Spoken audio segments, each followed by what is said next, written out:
شیخ India سے، کیا نماز میں 3 دفعہ حرکت کرنے سے نماز چھوٹ جاتی ہے؟ اگر نماز لمبی پڑھ رہے ہیں تو پھر کیا کریں؟ نماز میں بار بار حرکت کرنے سے نماز چھوٹ جاتی ہے۔ اب بار بار حرکت کنٹینیوسلی کسے کہتے ہیں، اس کے بارے میں ہمیں حدیث میں کوئی معیار ملتا نہیں ہے، اس لیے بعض علماء نے کہا 3 دفعہ کنٹینیو ایک کام کریں گے تو نماز چھوٹ جائے گی، بعض نے کہا کہ نہیں اتنے کنٹینیو حرکت کریں کہ دیکھنے والا آئے تو وہ سمجھے کہ یہ بندہ نماز میں ہی نہیں ہے۔ تو جب حدیث میں کوئی مسئلہ صراحتاً نہیں ہوتا تو پھر اجتہاد اور قیاس ہوتا ہے۔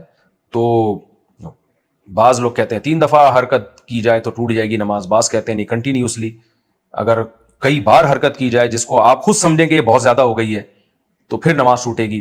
پہلا قول جو ہے وہ احتیاط پر مبنی ہے، دوسرے قول میں آسانی ہے، تو اب آپ کی مرضی بھائی۔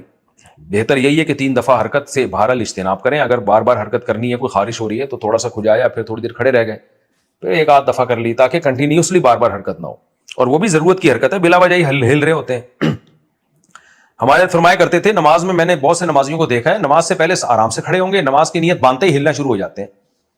تو حضرت فرماتے تھے نماز سے پہلے بہت اچھی طرح پوری باڈی کو کھجائیں تاکہ حسرت نہ رہے، ناک میں انگلیاں بھی گھمائیں، باڈیوں کو بھی کھجائیں، اور یوں یوں بھی کریں، یوں یوں بھی کریں، ہل لیں اچھی طریقے سے، اس کے بعد نیت باندھا کریں۔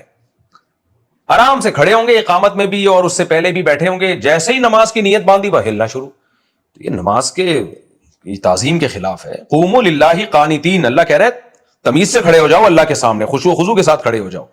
یہ کیسا خشوع و خضوع ہے کہ ہلتے ہی رہتے ہیں۔